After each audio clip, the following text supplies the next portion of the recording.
Les nécromanciens, ceux que l'on craint depuis des siècles et dont on pense que le pouvoir vient de l'enfer, car ils peuvent ranimer les morts et transformer les vivants en morts vivants.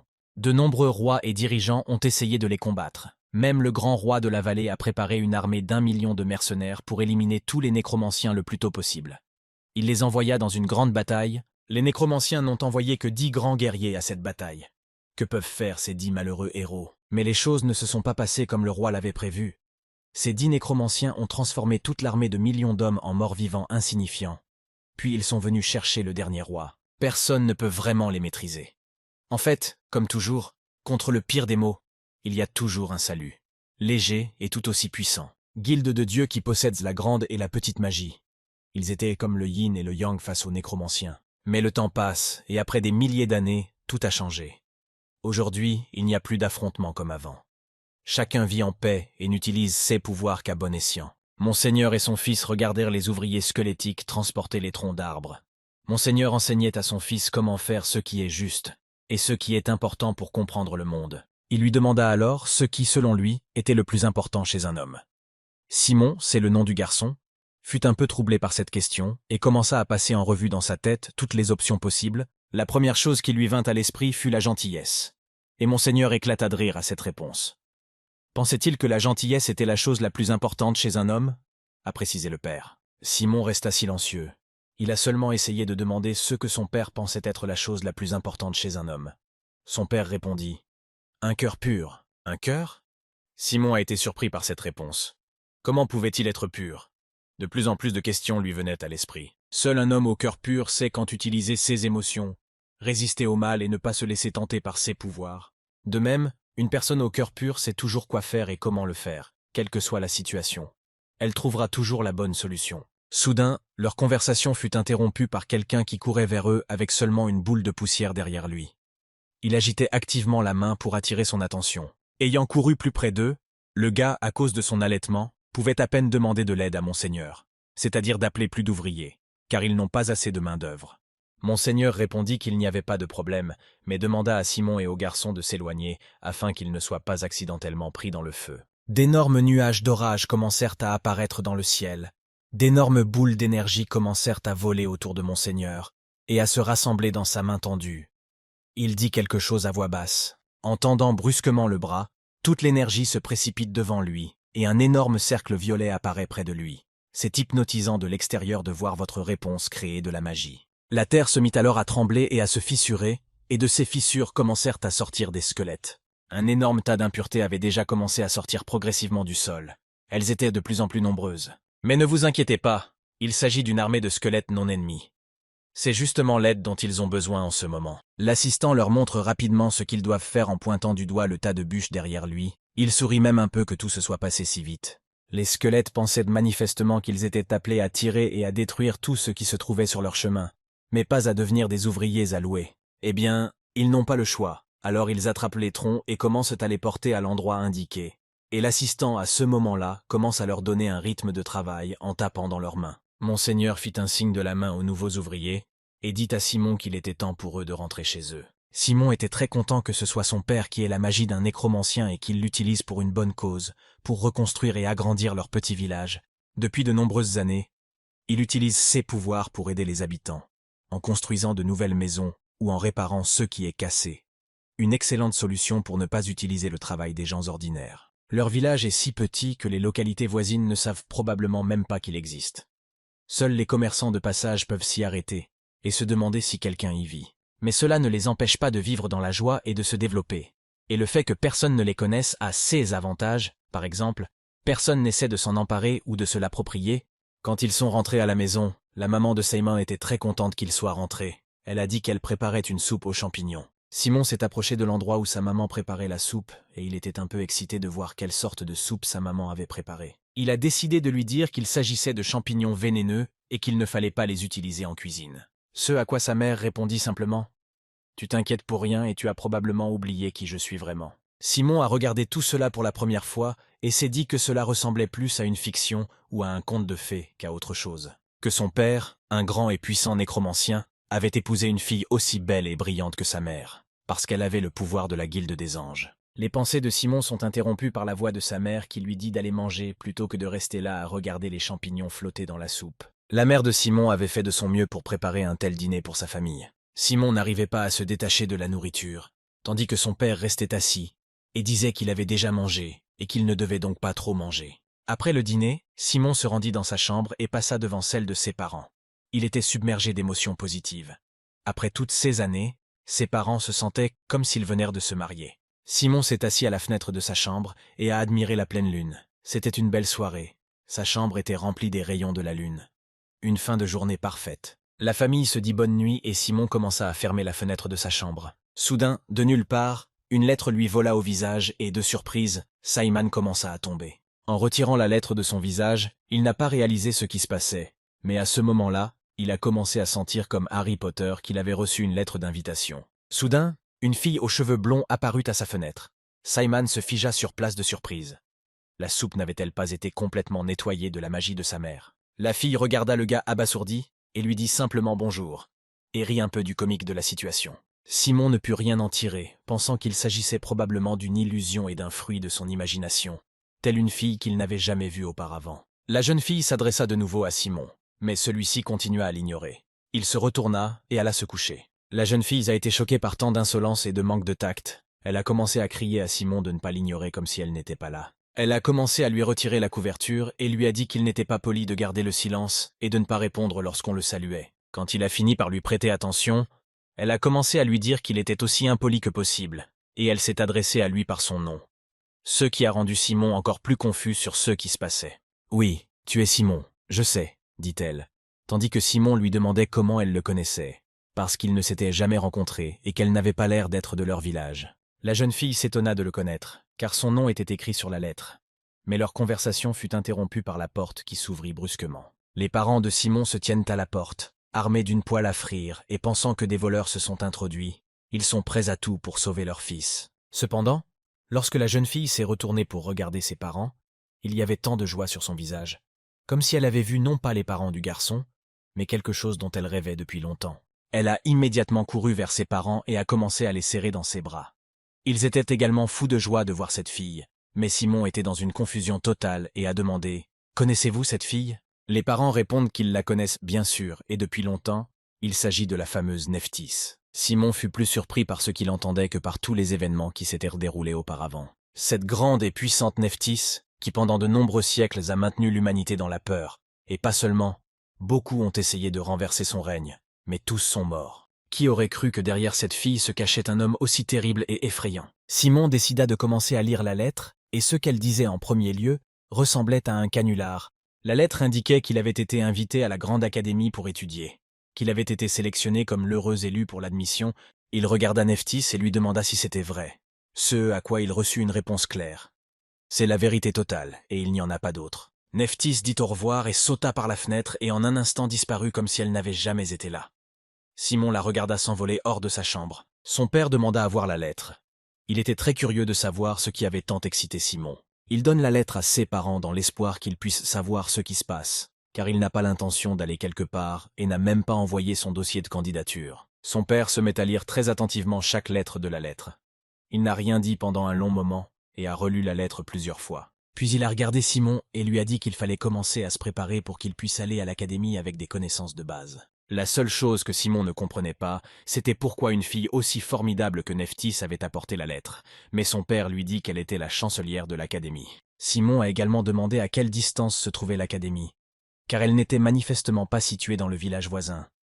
Et la grande ville la plus proche est à 1 semaine de route. Son père lui a simplement posé la main sur l'épaule et lui a dit de ne pas s'inquiéter, car sa mère et lui avaient étudié à l'académie et l'expérience serait inestimable pour Simon. Dans son imagination, Simon avait la vision d'un homme très riche qui étudiait dans cette académie et que lui, un simple garçon d'un simple village, se démarquerait beaucoup des autres. Mais son père comprit son inquiétude et le soutint en lui disant qu'il le préparerait avant qu'il n'aille à l'académie. Simon était heureux de ce soutien et était prêt à commencer à se préparer. Mais il était tard dans la nuit et il serait préférable de commencer demain matin. Mais sa mère s'y opposa. Cependant, son père dit qu'il y avait une chose qu'il devait faire. Il devait transmettre certaines de ses capacités pour commencer la préparation dès demain. Il dit à Simon que ce serait un peu désagréable, mais pas douloureux. Il mit sa main dans son dos, et un énorme courant d'énergie commença à en sortir. Simon sentit l'énergie commencer à se répandre dans son corps. Chaque molécule de son corps commença à se charger d'un énorme flux d'énergie. L'énergie remplit son corps comme jamais auparavant.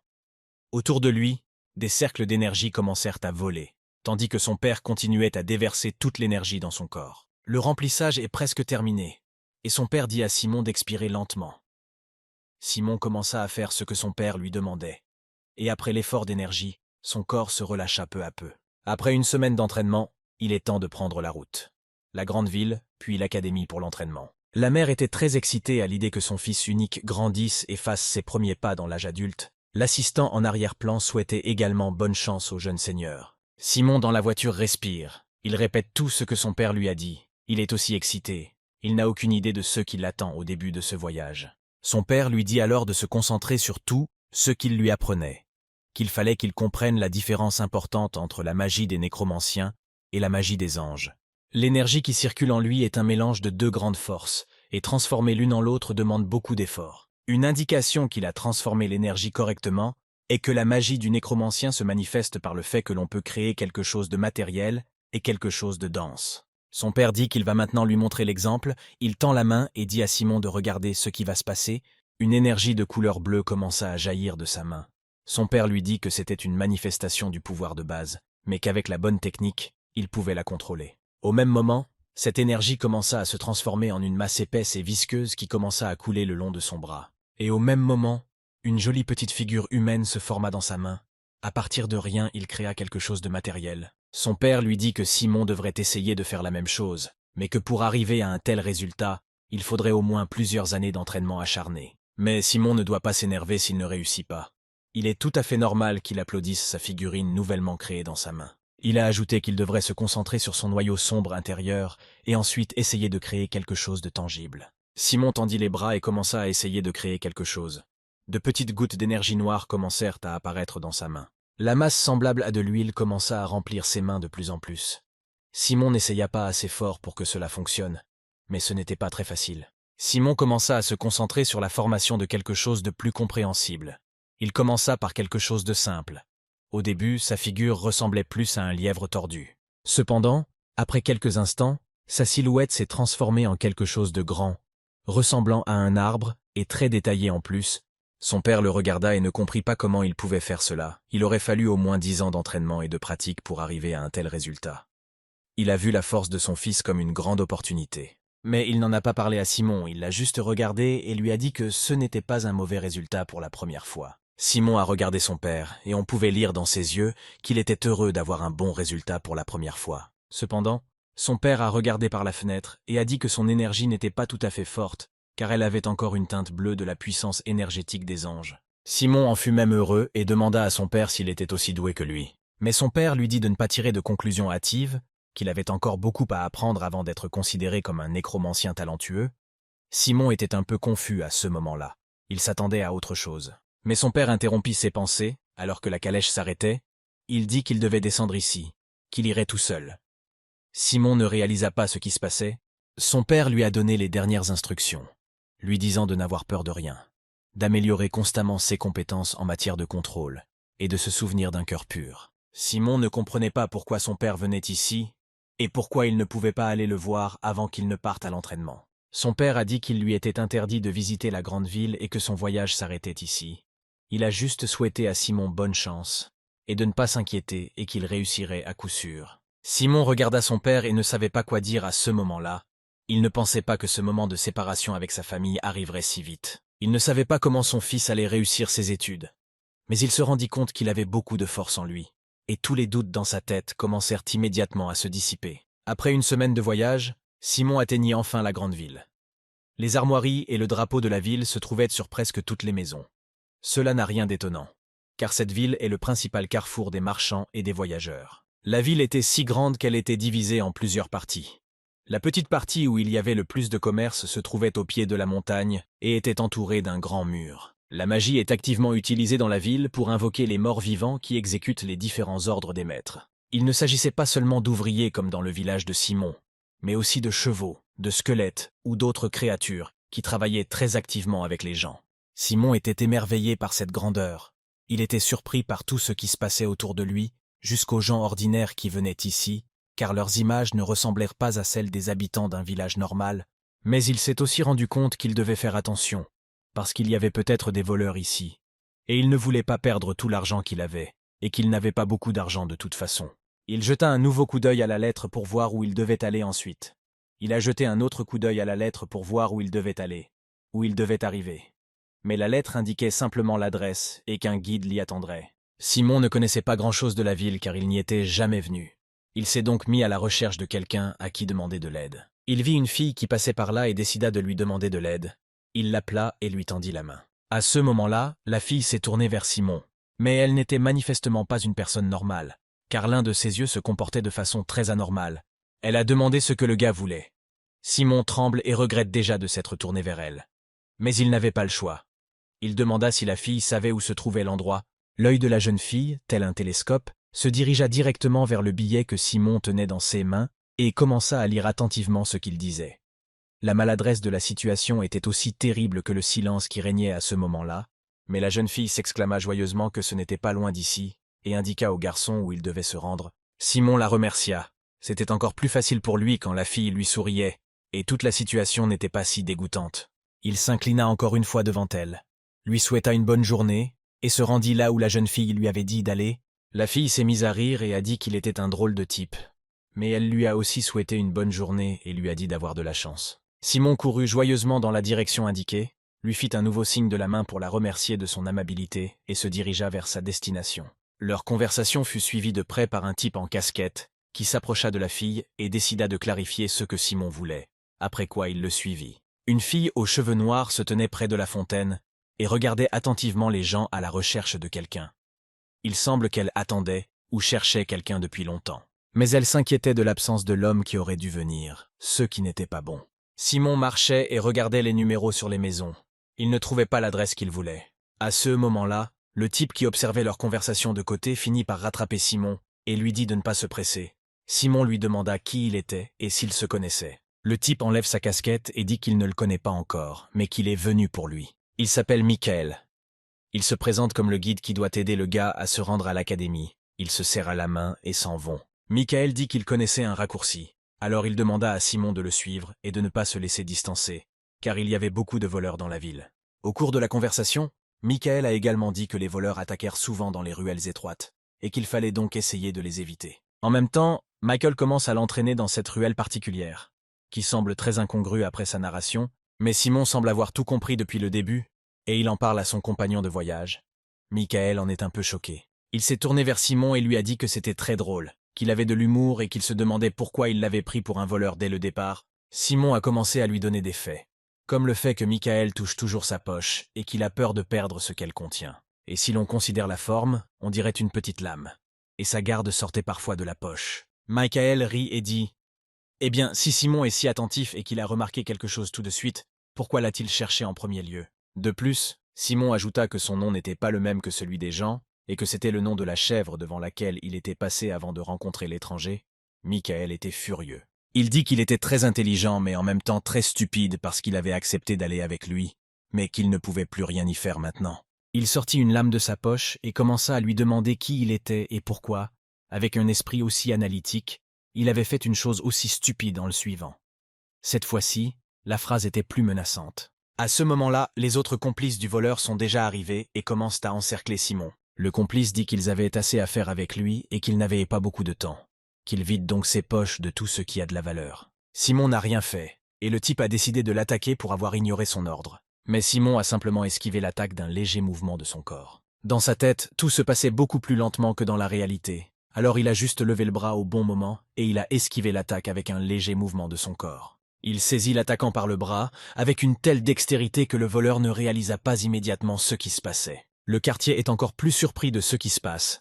Leur chef décide de répéter sa question sur qui il est et comment il a obtenu tant de pouvoir. Simon regardait ses rats pathétiques en serrant de plus en plus fort la main de son agresseur. Il lâcha sa main et le gars tomba au sol. À ce moment-là, Simon dit qu'ils avaient encore une chance de s'enfuir et d'oublier cette situation. Mais le chef de gang a dit qu'il était très tard et que d'autres foules commençaient à arriver et à encercler Simon. Soudain, la fille que l'on nous avait montrée auparavant s'est excitée et a dit « J'ai trouvé !» Puis elle a marché très vite dans la direction où les voleurs avaient encerclé Simon et leur a dit de s'éloigner de lui. Ne comprenant pas, Ils ont commencé à lui demander qui elle était et de quel droit elle leur disait ce qu'il fallait faire et comment le faire. Mais elle a souri et leur a dit qu'ils avaient fait une erreur et que maintenant ils allaient tous mourir. Le chef de bande a dit qu'un de moins ou un de plus n'avait pas d'importance, qu'il s'occuperait aussi de sa petite amie, c'est ce qu'il pensait. La fille est devenue drôle et a dit que leur plus grande erreur avait été d'essayer de voler quelqu'un où il y avait beaucoup de morts vivants. Des squelettes ont commencé à apparaître dans son dos, et il y en avait beaucoup. Elle leur dit d'attaquer, et cette foule se précipita sur les voleurs. Seuls des ossements s'entrechoquèrent sur le sol à leur approche. Ils commencèrent à attraper tous ceux qui se trouvèrent là, et d'abord le chef de leur bande. Mais étrangement, ils n'ont pas touché Simon, qui s'est contenté de regarder de côté. C'était tellement inhabituel pour lui de voir les mêmes squelettes que son père utilise pour travailler. Et ici, ce sont des tueurs de sang-froid. Le regard des squelettes était sans vie, sans émotion. L'un d'entre eux a attrapé le voleur principal et a commencé à le regarder droit dans les yeux. Il tomba à genoux et commença à essayer de se dégager de cette emprise tenace, tout en criant à la pitié et en admettant ses erreurs. Il faillit se tuer en pleurant. La fille commença à le regarder et lui demanda de quel clan il était. Et il avait intérêt à répondre rapidement sous peine de mourir. Mais il n'a pas répondu tout de suite. Il a juste dit qu'il se débrouillait tout seul. Ce à quoi la jeune fille répondit que s'il avait décidé de lui mentir, elle le tuerait. Michael pâlit et avoua tout de même qu'il était du clan des ténèbres. Mais il était évident qu'il n'avait pas le droit de le dire. « Sombre ?» demanda encore la jeune fille. Elle était furieuse et déclara qu'elle ne les tuerait pas à une seule condition. Que le chef de leur bande ait 2 jours pour se mettre à terre et revenir en rampant vers elle. S'il ne le fait pas, ou si son visage n'est pas griffé, elle tuera personnellement tous les membres de leur clan, et ils n'existeront plus. Ils doivent maintenant partir rapidement. Simon regarda la jeune fille et ne comprit pas qui elle était et comment elle avait un tel pouvoir. Elle avait le même pouvoir que son père. C'était une nécromancienne aussi. La fille se tourna alors vers Simon et lui demanda si c'était lui. Ce à quoi Simon répondit que oui, c'était lui. La jeune fille se présenta sous le nom de Leila et lui dit qu'elle allait l'escorter jusqu'au bateau pour qu'il puisse poursuivre ses études. Mais Simon ne l'a pas cru tout de suite. Cependant, elle lui prit la main et lui dit qu'ils devaient repartir car ils avaient déjà perdu beaucoup de temps. Elle lui dit aussi qu'ils devaient d'abord retrouver leur maman et ensuite aller acheter des fournitures scolaires. La maman ? Simon fut surpris. Il ne comprenait pas de quelle maman elle parlait et ce qu'elle avait à voir là-dedans. Ils se rendirent sur la place principale et Leila chercha sa maman. Soudain, la petite fille qui avait donné la lettre à Simon les aperçoit. Elle a manifestement été molestée lorsqu'elle a appris la glace. Leila lui lance un regard menaçant et lui dit qu'elle risque de se perdre à nouveau comme la dernière fois, et ils conviennent de se retrouver à la fontaine. Et Leila commença à essuyer le visage de Nerfis avec un mouchoir et à dire que cela pourrait arriver comme la dernière fois quand elle s'était perdue. Il était évident que Nerfis n'aimait pas particulièrement un tel soin. Elle a commencé à dire que le marchand de glace donnait une glace gratuite à essayer, et qu'elle ne pouvait pas rater une telle occasion. Mais Leila a dit qu'à cause de cette négligence, ils auraient pu perdre Simon, et qu'aurait-il fait dans cette grande ville? Simon regardait tout cela de l'extérieur, et ne comprenait pas comment cette petite fille pouvait être la maman de Leila. Leila ayant l'air beaucoup plus mûre que sa maman. Nerfi a couru embrasser Simon et lui a dit qu'elle était très contente qu'il soit venu plus tôt, et elle lui a immédiatement demandé s'il avait appris quelque chose avant de venir à l'école. Simon commença à montrer ce que son père lui avait appris. Il forma un orbe dans sa main avec du feu bleu matériel. Ils le regardèrent et furent stupéfaits. Sa sphère était si brillante et scintillait de plusieurs couleurs. Un tel résultat n'était possible qu'avec un long entraînement. Il est clair que cela ne se fait pas en une semaine, mais ici Nerfis ne dit rien, et ajouta seulement qu'ils devaient aller acheter d'autres choses pour leurs études avant d'aller sur le bateau, et qu'elle allait s'occuper de ses affaires pour l'instant. Elle les quitta et partit en courant en direction du marchand de glace.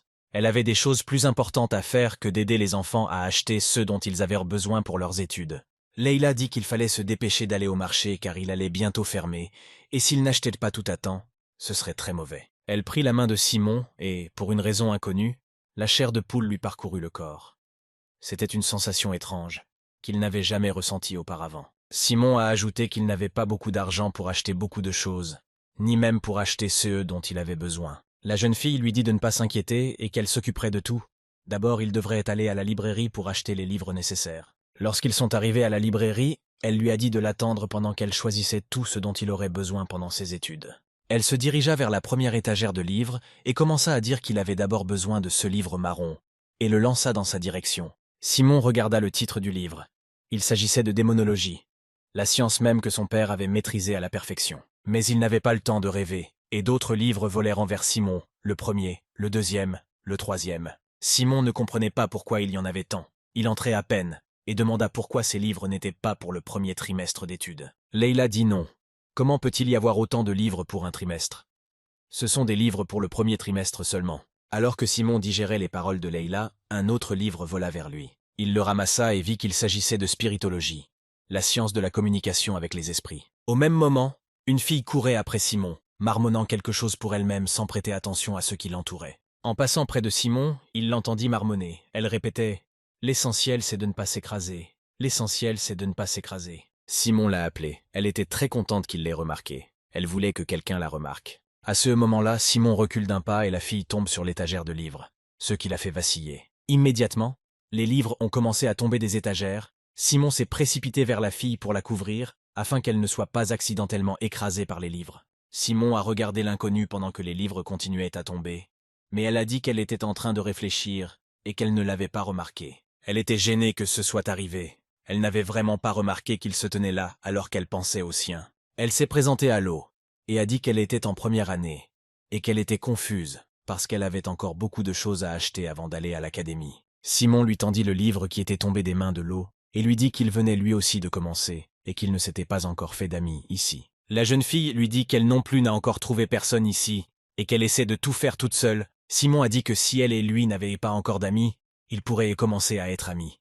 La jeune fille a été submergée par l'émotion à cette nouvelle. C'était tellement cool à son avis.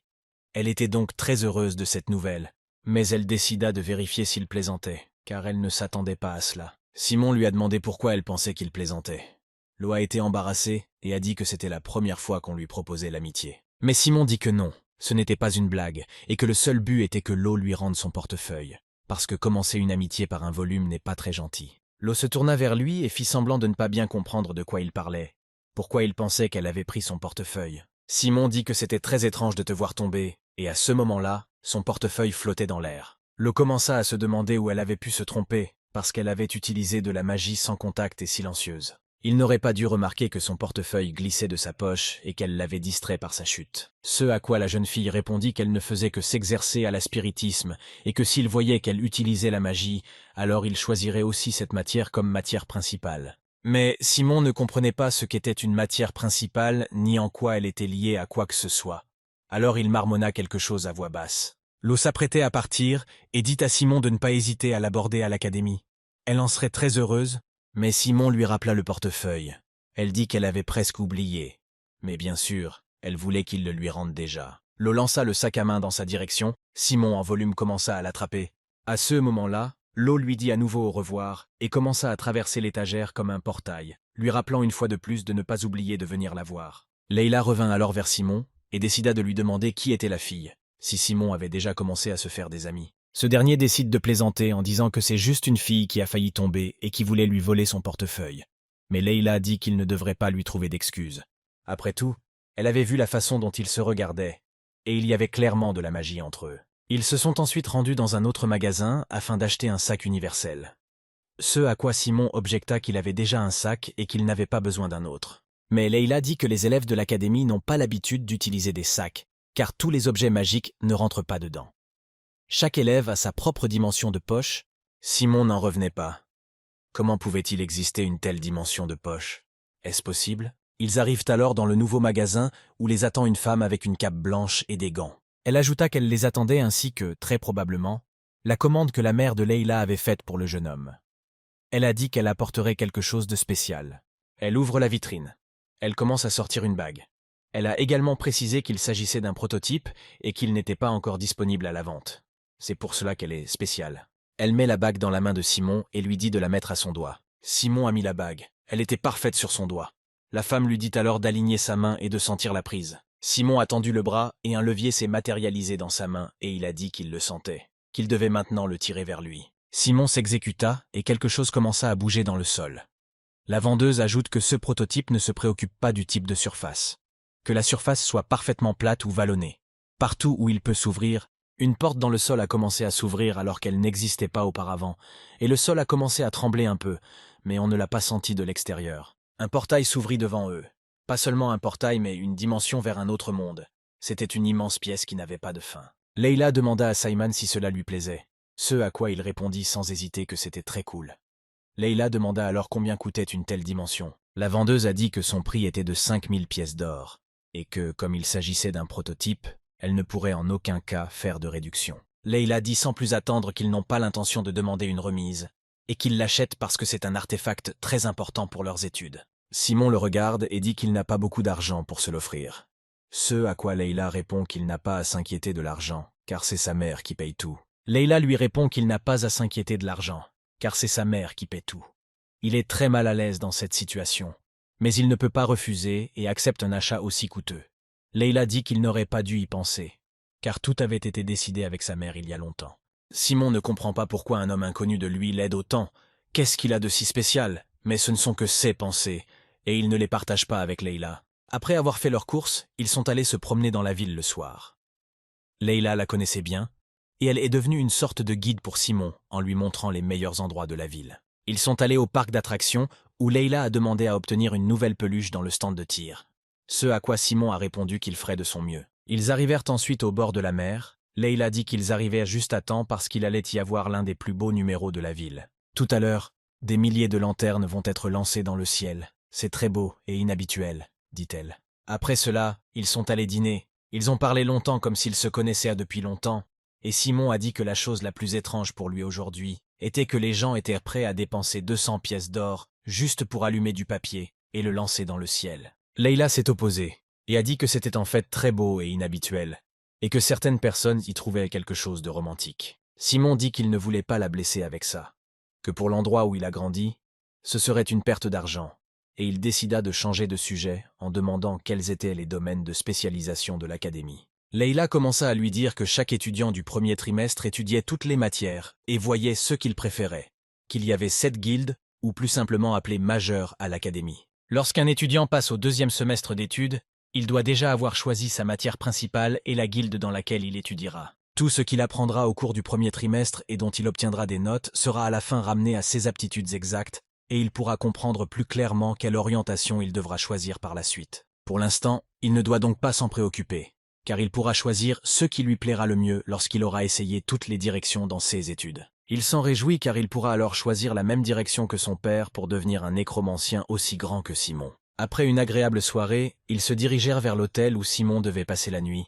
Il commençait à se faire tard, et Leila dit qu'elle devait y aller car sa mère allait s'inquiéter. Elle ajouta qu'ils se verraient très souvent pendant l'entraînement et qu'elle avait une proposition à faire. Simon la regarda et ne comprit pas tout de suite pourquoi ils se voyaient si souvent, mais il était curieux de savoir ce que la jeune fille avait à lui offrir. Elle lui dit simplement qu'ils pourraient être amis parce qu'elle ne connaissait personne pour l'instant, si Simon était d'accord. Au début, Simon pensa que c'était une blague parce que, d'après ce qu'elle savait, elle n'avait pas l'air d'être en première année, surtout après les voleurs.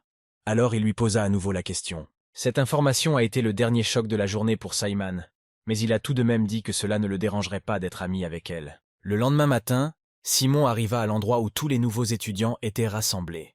Il ne se sentait pas très bien parce que chacun des étudiants était habillé différemment et avait son propre style. Et lui, il portait des vêtements simples, comme une souris grise. Il ne se distinguait pas des autres, alors il était un peu perdu, parce qu'il serait plus difficile de trouver des amis dans ce cas. Il ne voulait pas s'attarder et décida de se rendre à bord du navire pour prendre sa place et attendre le départ. Cependant, son embarquement a été interrompu par un cri provenant d'une porte d'embarquement voisine. Quelqu'un qui n'était manifestement pas content de quelque chose. Un type aux cheveux roses se tenait là, arguant activement auprès du chef de train qu'il devrait être autorisé à embarquer sans faire la queue, et il se tenait là avec ses losers. Qu'il était l'héritier d'un grand trône et qu'il avait un laissez-passer spécial, pas comme tout le monde, et qu'il devait être traité avec le respect qui s'impose. Le chef de train lui a répondu que tout le monde était traité de la même façon et qu'il ne ferait pas exception à la règle. Ce à quoi le jeune homme s'en est pris au chef de train. Simon s'est approché à ce moment-là et, avec un sourire, l'a attrapé par le bras et lui a dit qu'il ne fallait pas faire ça, qu'il fallait avoir du respect. Le type a regardé Simon et lui a dit d'aller se faire foutre avant qu'il n'en fasse autant. Et pourquoi se mêle-t-il de ses affaires? Simon a commencé à lui serrer la main, ce qui l'a fait crier comme une fille et essayer de marmonner quelque chose sous sa respiration. Simon lui lâcha un peu la main, et le garçon dit qu'il l'avait fait, et que maintenant il n'atteindrait pas l'académie, mais qu'il mourrait sur place. Soudain, un homme avec un cylindre sur la tête et une canne à la main, une sorte de représentant de haut rang, commença à sortir du pont du navire. Il a regardé toute la pagaille qui régnait près du navire et a crié « Ça suffit !» Simon et le jeune homme aux cheveux roses ont immédiatement cessé de se chamailler, les yeux fixés sur cet homme. Ils ne se rendent pas compte de qui il s'agit. Mais parmi les autres étudiants, on dit qu'il s'agit d'un des professeurs de l'académie, un homme très respectueux. Le type qui a déclenché le scandale a crié au professeur de ne pas l'attacher. Et au même moment, il a explosé comme un ballon. Ces particules ont commencé à voler sur tout ce qu'il pouvait. Le professeur a regardé Simon et lui a dit de ne pas s'inquiéter. Ça va aller, il est juste un peu égratigné. Puis il dit à tous de monter sur le bateau, car c'était l'heure de l'appareillage, et à tous de s'asseoir. Simon resta bouche bée devant ce qui se passait, et ne comprenait pas comment un homme aussi respectueux pouvait utiliser la magie sur un être humain, et de quoi il s'agissait. Le professeur regarda Simon, corrigea son cylindre, lui souhaita une bonne journée, et commença à monter dans la cale du bateau. Simon aussi était déjà sur le bateau. Il cherchait le meilleur endroit pour s'asseoir, afin de ne pas être visible des autres, à ce moment-là. Le professeur annonce par haut-parleur que tout le monde doit s'asseoir car ils partent. Il lève la main, et celle-ci se met à brûler d'un rouge vif. Simon s'assit à côté du garçon qui était lui aussi habillé sobrement. Il avait une question à poser. Normalement, un bateau est garé face à la mer. Celui-ci était garé différemment. Il ne s'est pas rendu compte de la façon dont il devait descendre. Soudain, le navire entier se mit à trembler violemment. Autour de lui s'est formé un bouclier d'un rouge éclatant, secouant le navire très fort, de sorte qu'il était très difficile de rester à l'intérieur. Puis quelque chose a commencé à jaillir de l'eau, la vague s'est mise à grossir, et elle était tout simplement énorme. Tellement énorme que d'autres bateaux ont été emportés. Mais le bateau de l'Académie se sentait plus confiant que les autres. Soudain, une énorme baleine a sauté hors de l'eau. Elle couvrait tout le navire de son corps, et elle a volé droit sur le navire. Par de petites écoutilles, les passagers ont vu ce qui se passait. Ils pensèrent qu'ils étaient finis et que cette énorme baleine allait les écraser, et c'est tout. La baleine les a avalés et a commencé à nager vers les profondeurs. À l'intérieur de la baleine, le bruit était assourdissant, mais tout le monde est resté en vie. L'eau à l'intérieur de la baleine a commencé à disparaître et des parties de la jetée détruite ont commencé à flotter à la surface à l'intérieur de la baleine. Le squelette de la baleine était transparent et ils pouvaient voir tout ce qui se passait autour d'eux pendant qu'ils nageaient en eau profonde. Cependant, à l'intérieur de la baleine, il y avait un monde à part et ils approchèrent du rivage où ils pourraient attendre en nageant jusqu'à leur destination finale. Le professeur annonce qu'il est possible de descendre à terre pour ceux qui ne se sentent pas à l'aise sur le bateau, qu'il y a du temps pour attendre que leur voyage se poursuive. Une nouvelle connaissance commença à raconter qu'il était aussi un étudiant de première année, et qu'il était très heureux d'avoir été admis. Il a commencé à parler de l'examen et du fait qu'il avait eu du mal à le passer, mais qu'il avait fait une conversion de matière et obtenu un score élevé pour l'admission. Simon lui a serré la main et a décidé de connaître son nom. Le gars s'appelait Joe. Maintenant, le personnage principal a un cercle d'amis plus large. Joe lui a demandé comment il avait réussi l'examen. Cependant, Simon ne comprenait pas de quel examen il parlait, car il venait juste de recevoir une lettre. Mais il ne pouvait pas dire qu'il n'avait rien réussi et qu'il venait d'être accepté pour la formation, alors qu'il n'avait même pas postulé. Il aurait été très étrange qu'il avoue. Il a donc dit cela, comme Joe l'avait fait pour la conversion de l'affaire. Joe était surpris de voir que son nouvel ami était aussi cool que lui, et qu'il était capable de faire un sort aussi compliqué. Le haut-parleur commença à annoncer à tous les élèves de retourner au vaisseau parce qu'ils étaient presque à l'académie. Qu'ils s'asseyent et s'accrochent. Simon commença à monter sur le bateau, mais il remarqua que le professeur était toujours debout sur le rivage en train de faire quelque chose. La professeure recommence alors à exercer sa magie.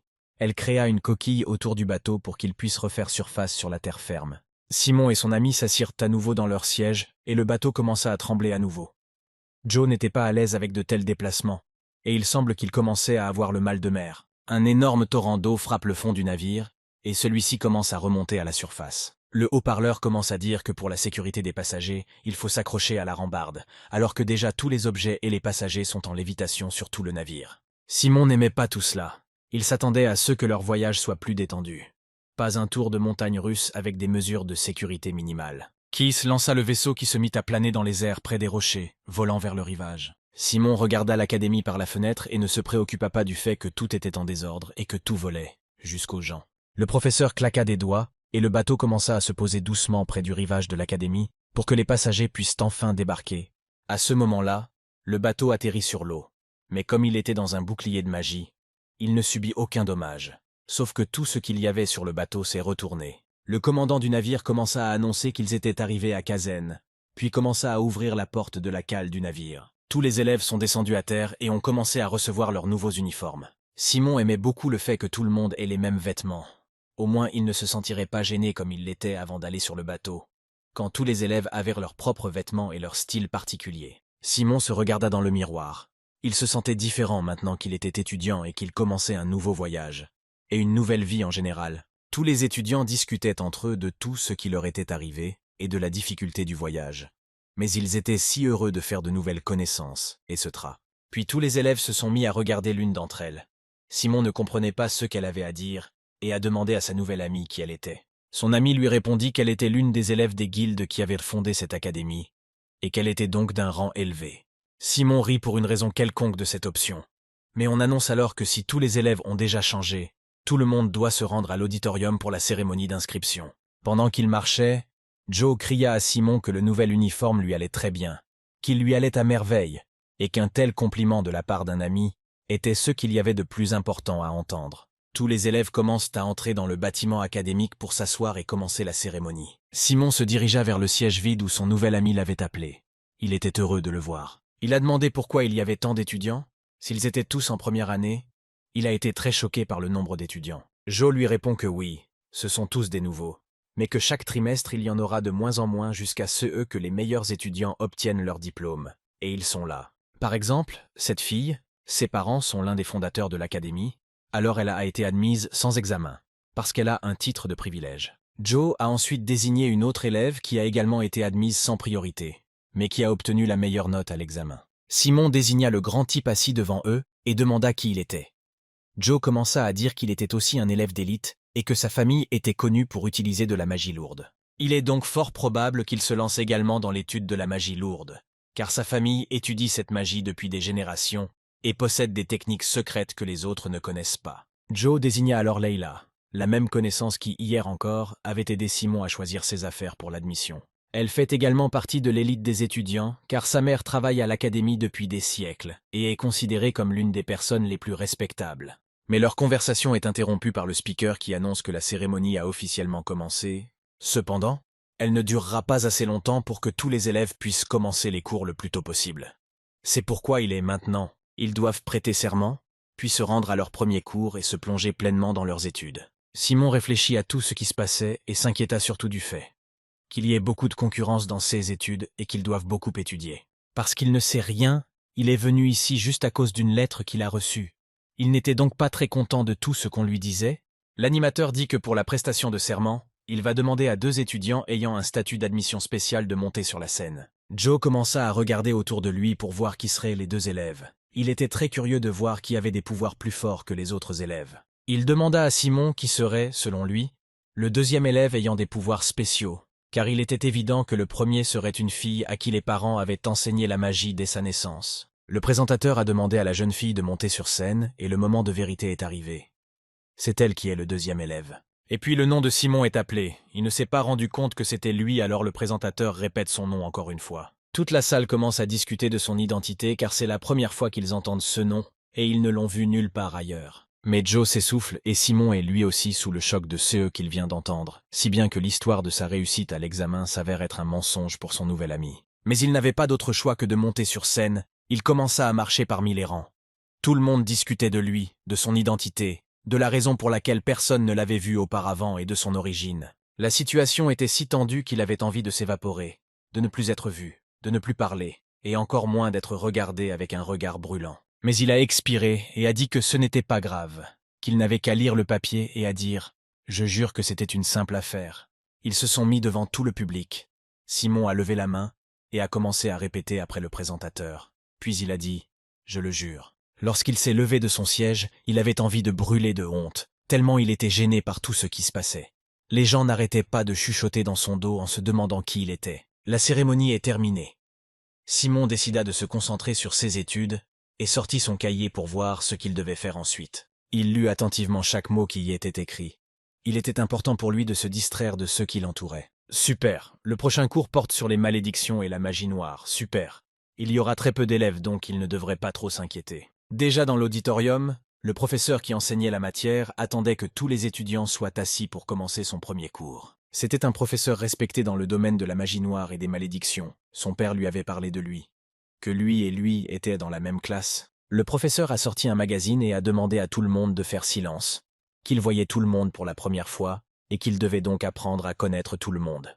Il dit que dès qu'il appelle un nom, une personne doit se lever et parler brièvement d'elle-même. Mais il veut d'abord entendre la réponse à une question. Quel est l'âge de la magie noire? L'un des étudiants ne put le supporter, se leva et commença à crier qu'il était très heureux d'apprendre d'un aussi grand professeur que lui, et que la magie noire était apparue avant la naissance des civilisations intelligentes. Le professeur le remercia pour sa réponse, mais lui demanda de ne plus sauter de son siège à l'avenir. Maintenant, faisons l'appel, dit-il. Elle leva la main et se leva, puis commença à dire qu'elle était aussi très heureuse d'étudier avec ce professeur et commença à lui parler d'elle. Mais le professeur l'a arrêtée et lui a dit qu'elle devait d'abord se présenter à ses collègues. Parce qu'il pouvait lire sur elle dans le dossier, il était important pour lui de voir simplement la présence d'une personne. La fille s'est tournée vers l'auditoire et a dit quelques phrases sur elle-même. Après cela, le professeur a appelé Simon. Il s'est levé et a immédiatement fait le tour de la classe en disant qu'il était le gars avec l'inscription spéciale. Il a parlé de lui. Le professeur l'a remercié de s'être présenté et a commencé à dessiner la situation au tableau. Se tournant vers la classe et posant la craie, il dit que le sujet du cours d'aujourd'hui est l'injure.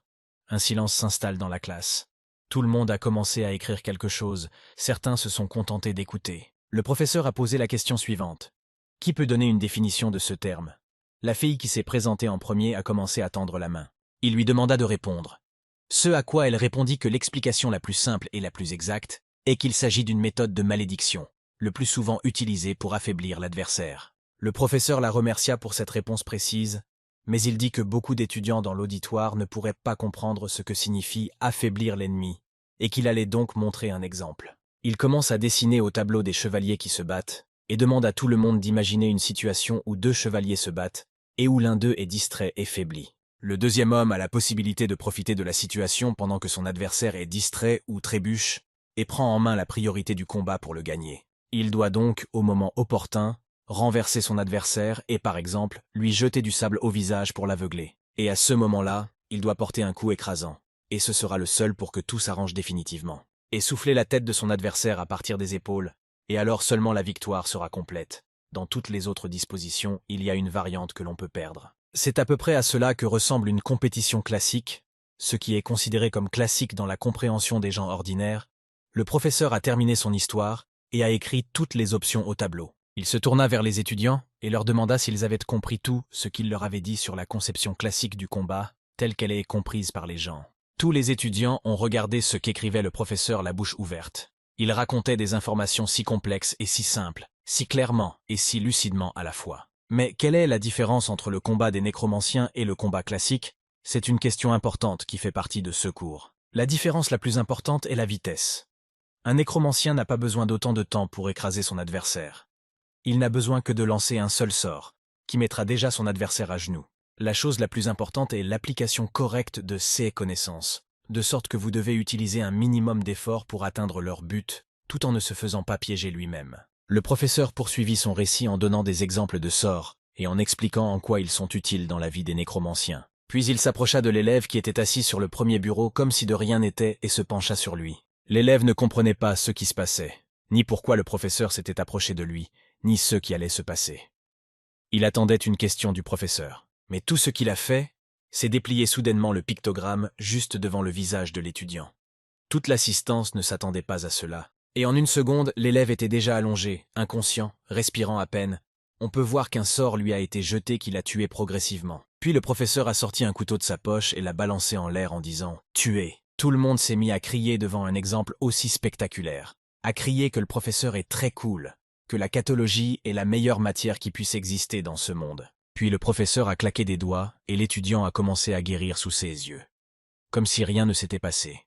L'étudiant a repris conscience et a remercié le professeur. Simon regarda tout cela et fut ravi de voir avec quelle efficacité cet homme délivrait l'information, comme son père le lui avait dit, sans aucune exception. Un professeur exceptionnel sans aucun doute. C'est tout ce que Simon avait à l'esprit à ce moment-là. Le professeur dessina la craie sur le tableau et dit qu'il serait logique de poser une question sur la bénédiction des anges. Elle a aussi pour effet de pénétrer jusqu'à la victime ou votre cible, comme je l'ai montré sur l'élève. Mais la bénédiction des anges n'est pas efficace dans la pratique, et il a demandé aux étudiants pourquoi il en était ainsi. Les étudiants sont restés assis, un peu choqués, car cela ne correspondait pas à leur connaissance de base. Cependant, personne n'a voulu interrompre le professeur. Il donna d'autres exemples montrant que le nécromancien utilise principalement la malédiction pour atteindre ses objectifs, et la bénédiction des anges a aussi des propriétés similaires, et peut être utilisée de différentes manières. Tout dépend de vos objectifs. Mais le professeur était préoccupé par une autre question, celle de savoir ce que les étudiants pensaient être le plus efficace, et pourquoi. La jeune fille du premier pupitre tendait à nouveau la main pour donner la réponse la plus rapide. Le professeur lui demanda de répondre.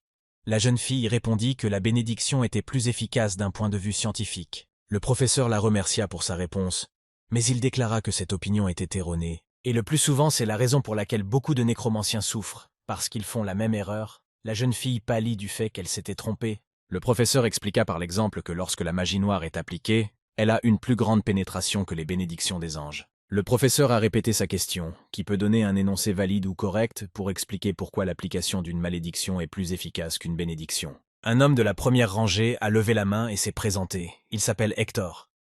Il a dit que peu importe la façon dont on s'entraîne, on ne peut pas entraîner sa perméabilité. Le professeur l'a regardé et a dit que c'était la réponse la plus précise et la plus complète. Hector est heureux de cette reconnaissance de la part du professeur.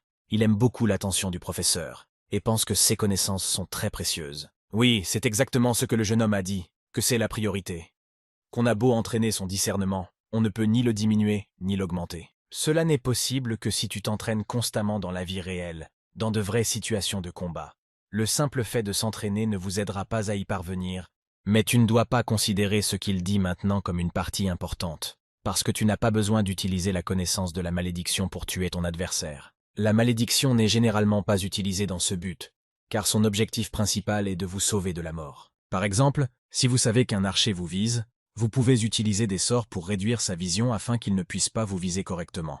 Ou bien vous pouvez aller dans l'autre sens et le distraire de vous sur une autre cible, par exemple en invoquant un lapin. Le plus important est de le distraire ou de l'affaiblir, et ensuite d'agir. Il faut s'en souvenir, a dit le professeur. Le professeur a également ajouté que les étudiants devraient réfléchir à ces paroles à leur guise ou lorsqu'ils sont dans le dortoir. C'est la base de son sujet. Les élèves écoutaient très attentivement le professeur. Personne ne voulait l'interrompre ou avancer ses théories. Il répète qu'un homme important doit d'abord penser à affaiblir ou à distraire son adversaire, et ensuite à se renforcer lui-même. Le professeur demanda alors que l'on apporte les cartes de correction pour s'exercer, et que l'on pratique maintenant le sort de... Simon était perdu, car c'est la première classe et il y a déjà une partie pratique, bien qu'il ne sache encore rien. Devant Simon, il y avait une carte de correction et une petite plante qui le regardait joyeusement. Il faut maintenant utiliser un sort d'affaiblissement sur cette plante. Celui qui n'a pas de problème pour affaiblir la plante devant lui peut le faire. Mais il ajoute qu'il ne faut pas se fier à la carte de correction, qu'elle est très utile pour comprendre la base, mais qu'à l'avenir, il faudra apprendre à créer un sortilège sans elle. Le professeur ajoute qu'assez parlé pour aujourd'hui, il faut passer à la pratique. Tous les élèves prennent les cartes en main et le professeur dit qu'il faut d'abord se concentrer sur les runes de base. S'ils arrivent à les faire correctement, le reste du dessin se fera sans problème. Cela vaut donc la peine de passer plus de temps sur cette partie. Le professeur a créé une main de base en l'air en prononçant ce mot. C'était très spectaculaire et rapide. Tous les élèves s'efforcent de faire tout ce que dit le professeur. Mais certains d'entre eux ne parviennent même pas à tirer un faisceau d'énergie d'eux-mêmes. Simon semblait obtenir tous ceux dont il avait besoin, mais son pictogramme n'était pas très parfait. Et le professeur a ajouté que ceux qui avaient refait le dessin devaient le soulever en l'air pour s'en servir plus tard. Simon commença à soulever son pictogramme, mais celui-ci avait perdu sa forme. Mais il était quand même content d'avoir pu le faire. C'est alors qu'il décida de regarder les pictogrammes des autres élèves. Ils avaient l'air plus parfaits que celui de Simon. Et à ce moment-là, son pictogramme s'est effondré sur la table. Et le professeur l'a remarqué en disant que c'était normal, que les élèves avaient besoin de plus de concentration. Simon était frustré parce que même ce pictogramme était un peu difficile pour lui, mais il n'allait pas s'arrêter. Le professeur a commencé à faire le tour et a dit que ceux qui avaient appris à garder leur pictogramme en l'air pouvaient se passer à la pratique normale sur la fleur. La tâche des élèves consistait à créer le bon pictogramme et à affaiblir la fleur de façon à ce qu'elle commence à se flétrir. Le premier à s'exercer fut Hector, qui réalisa un pictogramme parfait et commença à le diriger vers sa fleur. Et il réussit dès que sa fleur commença à se flétrir. Les autres élèves commencèrent aussi à réussir la tâche du professeur, et ils en furent très heureux. Le professeur commença à dire qu'il pouvait voir la différence dans les compétences de chacun des élèves, la façon dont chacun abordait la tâche à accomplir. Mais ceux qui échouent ne doivent pas être contrariés. Ils n'auront qu'à appliquer la pratique lorsqu'ils retourneront au dortoir. Simon s'est assis et l'a regardé échouer encore et encore, sans comprendre ce qui n'allait pas. Bien que presque tous les élèves aient déjà obtenu le résultat, même ceux qui n'étaient pas très doués pour la pratique, Simon commença à comprendre qu'il échouait parce que sa magie noire n'était pas tout à fait pure, et qu'elle contenait une partie de la partie lumineuse des anges dont parlaient ses nouvelles connaissances. Il s'est rendu compte qu'il ne devait pas concentrer tout son mana dans le noyau comme le dit le professeur, et comme cela devrait être en réalité. Il doit d'abord se concentrer le plus possible sur le rassemblement de toute l'énergie, et ensuite appliquer toute la puissance sur le sort. Il commença donc à rassembler tout son mana en un seul gros paquet, il appliqua le maximum d'efforts pour y parvenir, ensuite, il prit une carte de correction et canalisa tout ce qu'il avait rassemblé en un seul endroit, le mana de son corps commença à se transférer sur la carte. Il réussit à faire le sort nécessaire, mais il ne le garda pas très longtemps pour qu'il ne s'effondre pas et le dirigea immédiatement vers la fleur. Il dirigea le sort et la fleur commença à se flétrir. Il réussit. Ce n'était pas la première fois. Mais il put tout de même appliquer ses compétences correctement. Il était fou de joie d'avoir pu tout faire. C'était son premier petit objectif qu'il avait atteint. C'était une grande victoire pour lui. Hector voyait qu'il avait réussi lui aussi et n'était pas vraiment content parce qu'il ne voulait pas que cet être spécial réussisse quoi que ce soit. Mais rien n'y fait. Simon souffrait de la tâche. Le professeur a tapoté tous les élèves et a dit que c'était la fin de l'entraînement et que les élèves avaient très bien travaillé. Mais ceux qui n'ont pas réussi du premier coup doivent continuer à s'entraîner, sinon ils ne pourront plus étudier pendant longtemps et seront renvoyés. Le professeur a également dit que ceux qui ont été capables de faire tout correctement vont maintenant appliquer ce sort dans leur expérience personnelle. Simon, à partir de ces mots, est devenu mal à l'aise. Le professeur ouvrit le journal et vit qu'il y avait le premier élève spécial de la classe. Il était heureux d'avoir un tel élève dans sa classe. Tout le monde commença à discuter de Simon. Tout le monde était curieux de voir comment il utiliserait ses compétences. Après tout, c'était un élève spécial avec des compétences spéciales. Le professeur commença à consulter le journal pour savoir qui il devrait appeler pour un rival. C'est alors qu'Hector lui-même s'est porté volontaire. Il a dit qu'il voulait être l'adversaire de Simon. Ils se placèrent l'un en face de l'autre et le professeur commença à énoncer les règles du jeu. Les règles sont très simples. Celui qui tombe le premier à genoux ou qui perd une création en général est considéré comme le perdant. Il n'y a pas d'autres règles. Il recommande d'utiliser une carte de correction pour l'instant. Mais Hector s'y oppose. Il dit qu'il serait dans le duel sans elle, qu'il pourrait faire le sort de toute façon. Le professeur s'en moque et dit que c'est une démarche tout à fait louable. Mais il se rendit compte qu'Hector était un garçon très intelligent et très vif, malgré son air renfrogné. Le professeur s'est tourné vers Simon pour vérifier auprès de lui s'il allait utiliser la correction. Simon a répondu que oui, il utiliserait la correction quelle que soit la décision de son adversaire. La professeure n'est pas particulièrement surprise. Elle dit qu'il n'y a pas de problème, et que tant qu'il s'agit de la première leçon, cela ne pose pas de problème. D'ailleurs, il avait lui-même recommandé de l'utiliser. Si tout le monde est prêt, ils peuvent commencer sur son ordre, ajouta le professeur. Simon et Hector se regardèrent comme s'il s'agissait de leur dernière bataille. Ils étaient prêts à ne pas perdre l'un contre l'autre. Le combat commença.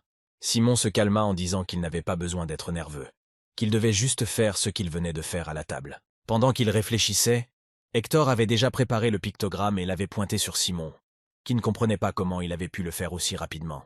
Il se rend compte qu'il ne peut pas surpasser son adversaire car il est déjà fatigué par le premier sort pour lequel il a dépensé beaucoup d'énergie. Simon leva son pictogramme en l'air. Il avait presque terminé et semblait bien s'en sortir. Mais il est très faible et instable, alors il l'a détruit pour essayer de l'améliorer à nouveau. Il a continué d'essayer et d'essayer encore, mais ça n'a pas marché.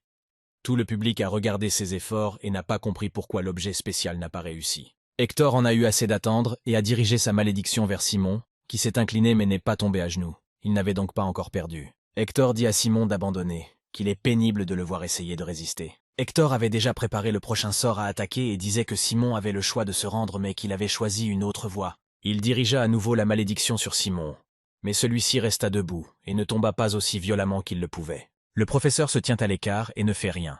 Il se contente, comme les autres, de regarder le combat, et Hector préparait toujours le troisième, le quatrième, le cinquième sort et les dirigeait tous vers Simon. Il essayait tant bien que mal de créer un sort pour lui-même.